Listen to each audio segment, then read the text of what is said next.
அன்புள்ள ஆண்டவரே, மீண்டும் உம்முடைய பரிசுத்த நாமத்தின் பலத்தோடு இந்த நாளின் கூடுகையில் வந்திருக்கிற எங்கள் ஒவ்வொருவருக்குள்ளும் உம்முடைய இந்த நாளின் வெளிச்சத்திலே நாங்கள் நடக்கும்படி அதிக அதிகமாய் பிரகாசிக்கிற ஒரு வெளிச்சத்தை எங்களுக்கு தாரும். நாங்கள் பகலில் நடக்கிற பிள்ளைகளைப் போல நல்ல ஈவுகளை காண்பதற்கு எங்களுக்கு கிருபை கொடுத்தீர். நித்திரை என்று எங்களை விழிக்கச் செய்த தயவிற்காய் ஸ்தோத்தரிக்கிறோம். வந்திருக்கின்ற எங்களுக்குள்ளும் இந்த நாளின் ஆண்டவரை ஆசீர்வாதத்தை நாங்கள் முழுமையாக பெற்று உம்முடைய சமூகத்தில் எங்களை தாழ்த்துகிறோம். ஏற்றுக்கொள்ளும் மீட்பர் இயேசு கிறிஸ்துவின் நாமத்தில் ஜெபிக்கிறேன் நல்ல பிதாவே, ஆமென்.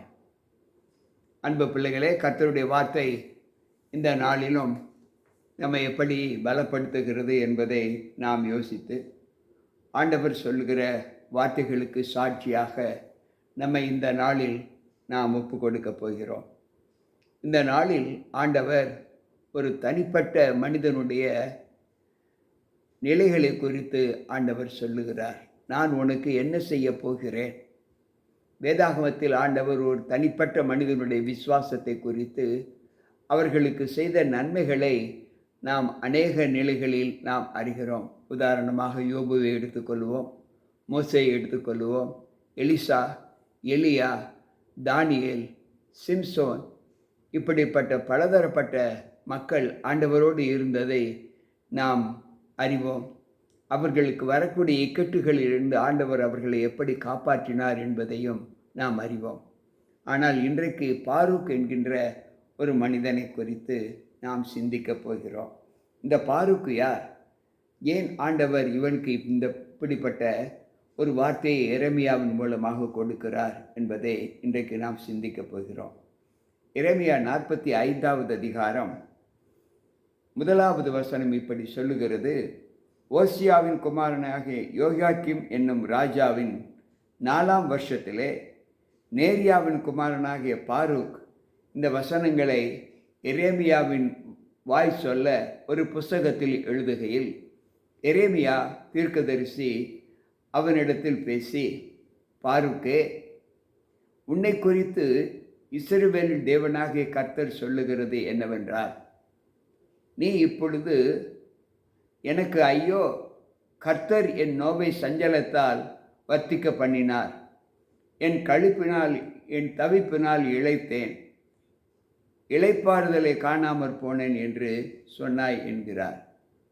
இதோ நான் கட்டினவைகளையே நான் இடிக்கிறேன், நான் நாட்டினதையே நான் பிடுங்குவேன், இந்த முழு தேசத்திற்கும் இப்படியே நடக்கும் என்று சொல்லுகிறார்.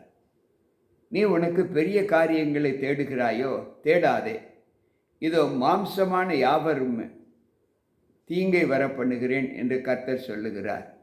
ஆனாலும் நீ போகும் சகல ஸ்தலங்களிலும் உன் பிராணனை உனக்கு கிடைக்கும் கொள்ளை பொருளாக தருகிறேன் என்று கர்த்தர் சொல்லுகிறார் என்று அவனுடைய சொல் என்றார். அன்பு பிள்ளைகளை, எரேமியா தீர்க்கதரிசி பாரூக்கை குறித்து கர்த்தர் சொன்ன வார்த்தைகளை குறித்து அவர் சொல்லும்போது, நீ இப்பொழுது எனக்கு ஐயோ, கர்த்தர் என் நோவை சஞ்சலத்தால் வர்த்திக்க பண்ணினார், என் தவிப்பினால் இளைத்தேன், இளைப்பாறுதலை காணாமற் போனேன் என்று சொன்னாய் என்கிறார். பாருக்கே, உனக்கு வந்த இந்த மனபாரங்கள் தேவனை விட்டு சற்று பிரியக்கூடிய அளவிற்கு உன்னுடைய விசுவாசம் வந்துவிட்டது. இன்னை நான் உனக்கு சொல்லப் போகிறதை நீ கேள்.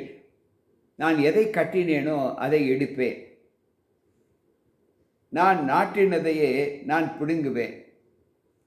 ஞானி சொல்லும்போது, அறுக்க ஒரு காலம் உண்டு, நட ஒரு காலம் உண்டு, நட்டதை பிடுங்க ஒரு காலம் உண்டு, அறுக்க ஒரு காலம் உண்டு, விதைக்க ஒரு காலம் உண்டு என்று நீதிமொழிகளின் புஸ்தகம் 3வது அதிகாரத்திலே நாம் வாசிக்கிறோம். மன்னிக்கவும், பிரசங்கியின் புஸ்தகத்திலே 3வது அதிகாரத்திலே வாசிக்கிறோம். அப்படி என்றால் இங்கு ஆண்டவர் பாரூக்கை குறித்து சொல்லும்போது, நான் நாட்டினதையே நான் இடிக்கிறேன், நான் எதை கட்டினேனோ அதை நான் இடிக்கிறேன், நான் எதை நாட்டினேனோ அதை பிடுங்குவேன் என்று சொல்லுகிறார். உனக்கு மாத்திரமல்ல, இந்த தேசம் முழுவதையும் நான் பாழாக்குவேன் என்று சொல்லுகிறார். பின்பு ஆண்டவர் அவரை பார்த்து சொல்லுகிற வார்த்தை, நீ உனக்கு பெரிய காரியங்களை நீ தேடாதே. இதோ மாம்சமான யாவர் மேலும் தீங்கை வர பண்ணுவேன் என்று கர்த்தர் சொல்லுகிறார். உனக்கு நீ பெரிய காரியங்களை செய்ய வேண்டும் என்று நினைக்காதே. நான் மாம்சமான யாவரையும் தீங்குக்கு உள்ளாக்குவேன் என்று ஆண்டவர் சொல்லுகிறார். ஆனாலும் நீ போகும் ஸ்தலங்களில் உன் பிராணனை உனக்கு கிடைக்கும் கொள்ளை பொருளாக தருகிறேன் என்று கர்த்தர் சொல்லுகிறார் என்று அவனுடைய சொல் என்று எரேமியாவை பார்த்து ஆண்டவர் சொல்லுகிறார். அன்பு பிள்ளைகளே, சற்று யோசிப்போம். நான் உன் ஜீவனை உனக்கு கிடைக்கக்கூடிய கொள்ளை பொருளாக உனக்கு கொடுப்பேன் என்று சொல்லுகிறார். எரேமியாவின் புஸ்தகம் 25வது அதிகாரம் 26வது வசனத்தில் ஆண்டவர் இப்படி சொல்லுகிறார், வடக்கே இருக்கிற எல்லா ராஜாக்களுக்கும் சமீபமானவர்களும் தூரமானவர்களுமாகிய அவரவர்களுக்கும் பூமியின் மீதமுள்ள சகல தேசத்தார் ராஜ்யங்களுக்கும் குடிக்க கொடுத்தேன். சேராக்கு என்கிற ராஜாவும் அவர்களுக்கு பிற்பாடு குடிப்பான் என்றார். நான் இந்த தேசத்தின் மக்களை வெறிக்க பண்ணி அவர்களை வர்த்திக்க பண்ணி நான் அனுப்பும் பட்டயத்தாலே எழுந்திருக்க மாட்டாதபடி அவர்களை நான் கீழே விழ பண்ணுவேன் என்று சொல்லுகிறார். அன்பு பிள்ளைகளே, சற்று யோசிப்போம். தேவன் தன்னுடைய கோபக்கனலை எப்படி அங்கு வெளிப்படுத்தி காண்பிக்கிறார் என்பதை நாம் யோசித்து பார்த்தால், அதே எரேமியாவின் புஸ்தகம் 21வது அதிகாரம் 9வது வசனம் சொல்லுகிறது,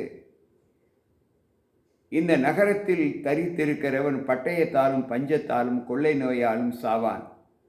உங்களை முற்றுகை போடும் கல்தேயர் வசமாய் புறப்பட்டு போய் அங்கு அவர்கள் போய்விடுகிறேனோ என்று அவர்கள் சொல்லும்போது அவர்கள் பிழைப்பார்கள். அவன் பிராணன் அவனுக்கு கிடைத்த கொள்ளை பொருளாய் இருக்கும் என்று சொல்லுகிறார். ஒரு தேசம் அழிக்கப்படும் போது அந்த தேசத்தில் ஆண்டவரால் தெரிந்து கொள்ளப்பட்ட பிள்ளை அவனுடைய ஜீவனை அவனுக்கு கொள்ளை பொருளாக கொடுப்பார் என்று சொல்லப்பட்டு இருக்கிறது. அன்பு பிள்ளைகளே, உன் ஜீவன் தப்ப ஓடிப்போ என்று ஆண்டவர் சொல்லுகிறாரே. உபத்திரவ காலங்களில் தேவன் தம்முடைய பிள்ளைகளுக்கு வரக்கூடிய உபத்திரவங்களை எப்படி மீட்டெடுக்கிறார்? அநேக உதாரணங்களை நாம் சொல்லலாம். இஸ்ரவேல் ஜனங்களுடைய வாதைகளின் 10 வாதைகளிலிருந்து ஆண்டவர் அவர்களை மீட்டு எடுத்தார். பின்பு யோபு தனக்கு வந்த வாதைகளிலே, தனக்கு வந்த சிக்ஷையிலே அவன் எப்படி ஆசீர்வதிக்கப்பட்டான் என்பதை நாம் நன்கு அறிவோம். வேதம் இப்படி சொல்லுகிறது, தேவன் தம்மோடு சஞ்சரித்த பிள்ளைகளை உயிரோடு பரலோகத்திற்கு எடுத்து சென்றார் என்று எலியாவை குறித்தும் ஏனோக்கை குறித்தும் நாம் வாசிக்கிறோம். அன்பு பிள்ளைகளே, மரித்த லாசருவை ஆண்டவர் எழுப்பினார். அந்த குடும்பத்திலே ஒரு பெரிய சமாதானத்தை கட்டளையிட்டேன் என்று வாக்கு கொடுக்கிறார். அனனியா, மிசாவேல், அசிரியா என்கின்ற அந்த வாலிபர்களை எரியும் நெருப்பிலிருந்து அவர் மீட்டு கொண்டார். தானியேலை சிங்கக்கபியிலிருந்து மீட்டு கொண்டார். அன்பு பிள்ளைகளே, தம்முடைய பிள்ளைகளுடைய பிராணனை உங்களுக்கு நான் கொள்ளை பொருளாக கொடுப்பேன் என்று இங்கு ஆண்டவர் சொல்லுகிற வாக்கு தத்துவங்களை நாம் சற்று நினைக்க வேண்டும். மேலும் அவர் சொல்லுகிறார், எரேமியா 39வது அதிகாரம் அங்கு 8வது வசனத்திலே அங்கு ஆண்டவர் சொல்லும்போது அவர் சொல்லுகிற வார்த்தை என்ன என்றால், கல்தேய ராஜாவின் அரண்மனையையும் ஜனத்தின் வீடுகளையும் அக்கினியால் சுட்டெரித்து எருசலேமின் மதில்களை இடித்து போட்டார்கள். நகரத்தில் தங்கியிருந்த ஜனங்கள் தன் பட்சத்தில் ஓடி வந்து விட்டவர்களையும் மீதியான மற்ற ஜனங்களையும் காவற் சேனாதிபதிகளாகிய நேபுசாராதான் பாபிலோனுக்கு சிறைகளாக கொண்டு போனான். அன்பு பிள்ளைகளே, தேவன் தம்முடைய தீர்மானத்தின்படி நடக்கிற ஒரு தீர்ப்பை அவர் எப்படி நிறைவேற்றி காண்பிக்கிறார்? இன்றைக்கு தேவ சமூகத்தில் எகிப்து தேசத்திலே ஆண்டவருடைய பிள்ளைகள் பட்ட பிரயாசங்களிலிருந்து அவர்களை எப்படி மீட்டார் என்பதை நாம் யோசித்து பார்க்க வேண்டும். ஒவ்வொரு நாளும் நாம் எந்த அனுகூலத்தில் இருக்கிறோம்? இங்கு ஆண்டவர் சொல்லுகிறார், எரேமியா 49:6, கர்த்தருடைய பட்டயமே, எந்த மட்டும் நீர் அமராது இருப்பாய்? உன் உரைக்குள் திரும்ப வந்து ஓய்ந்து அமர்ந்திரு. அது எப்படி அமர்ந்திருக்கும்? அஸ்கலோனுக்கு விரோதமாகவும் கடல்துறை தேசத்திற்கு விரோதமாகவும் கர்த்தர் அதற்கு கட்டளை கொடுத்து அவ்விடங்கள் எங்கும் அதை குறித்தாரே. அன்பு பிள்ளைகளே, இன்றைக்கு தேவ சமூகத்தில் அவர் தீர்மானித்த அந்த தீர்மானத்தின் வல்லமை எப்படிப்பட்டதாய் காணப்படுகிறது என்பதை யோசித்து பார்ப்போம். எசேக்கியேலின் புஸ்தகம் 21வது அதிகாரம் 43வது வசனத்தை நாம் வாசிக்கும்போது அங்கு ஆண்டவர் சொல்லுகிற வார்த்தை, எசேக்கியேலின் புஸ்தகம், அன்பு பிள்ளைகளே, 21வது அதிகாரம், யாரையும் கண்டிக்கிற 13வது வசனம், யாரையும் கண்டிக்கிற கோல் வந்தால் ஒழிய இனி சோதனையினால் தீருகிறது என்று கர்த்தராகிய ஆண்டவர் சொல்லுகிறார். ஆகையால் மனுபுத்திரனே, நீ தீர்க்க தரிசனம் சொல்லி கையோட கை கொட்டு, பட்டயம் 3 தரம் ரட்சித்து வரும், அதில் கொலை உண்டவர்களின் பட்டயம், அதில் கொலையுண்ண போகிறவர்கள் பெரியவர்களின் உள்ளறைகளிலிருந்து பிரவேசிக்கிற பட்டயம் என்று சொல்லுகிறார். தேவன் தம்முடைய தீர்மானத்தை மக்களுக்கு எப்படி காண்பித்து கொடுக்கிறார் என்பதை நாம் யோசித்து பார்க்க வேண்டும். இன்றைய சத்தியம் நமக்கு என்ன கற்றுக் கொடுக்கிறது என்றால், தீங்கு செய்கிறவர்கள் மேல் தேவன் கடுங்கோபம் கொள்ளுவார். அவர்கள் அந்த தீங்கை விட்டு வெளிவராமல் இருக்கும்போது கர்த்தருடைய பட்டயம் அவர்களுக்கு விரோதமாக எழும்பி எந்த சூழ்நிலையிலும் அந்த பட்டயம் உரைக்குள் போகக்கூடாது என்று ஆண்டவர் தீர்மானம் பண்ணுகிறார். அழியாத அக்கினி அவர்கள் மேல் வரும் என்று ஆண்டவர் சொல்லுகிறார். அவர்கள் எந்த சூழ்நிலையிலும் தப்பித்துக் கொள்ள முடியாமல் இருப்பார்கள் என்று சொல்லுகிறார். அன்பு ஜனமே, இன்றைக்கு இந்த நாளில் நாம் கேட்ட இந்த சத்தியத்தின் வார்த்தைகள் நம்மை ஆவிக்குரிய ஜீவிதத்திலே ஆண்டவரோடு இணைக்கிற ஒரு அனுபவத்தை நாம் பெற்றுக்கொள்ள வேண்டும் என்று ஆண்டவர் சொல்லுகிறார். நீங்களும் நானும் ஒவ்வொரு நாள் காலை பொழுதும் தேவன் நம்மை எழுப்பும் போதெல்லாம் நமக்கு எப்படிப்பட்ட வார்த்தைகளை கொடுக்கிறார்? தீங்கு செய்யாதே, தீங்கு நினைக்காதே, தீங்கை பார்க்காதே. அன்பு பிள்ளைகளே, நம்முடைய ஆவி, ஆத்தும, சரீரம் 3ம் கர்த்தரோடு இசைந்து இருக்கிற ஒரு அனுபவத்தை நாம் பெற்றுக்கொள்ளும் போது நமக்கு கிடைக்கிற சந்தோஷம் இந்த உலகத்தில் வேறு ஒன்றுமில்லை. ஆண்டவர் கொடுக்கிற சமாதானத்தை நாம் எந்த அளவு பெற்றுக்கொள்ள வேண்டும் என்பதை நாம் யோகித்து அதன்படி நம்முடைய வாழ்க்கையை நாம் நடத்தும் போது நம்முடைய கால்கள் ஒரு நாளும் தள்ளாட விடமாட்டார். நம்முடைய சிந்தைகளை ஒரு நாளும் சிதறச் செய்ய மாட்டார். நம்முடைய எண்ணங்கள் எப்பொழுதும் கர்த்தரை நம்பி இருக்கிற எண்ணமாகவே இருக்கும் என்பதை ஆண்டவர் கற்றுக் கொடுக்கிறார்.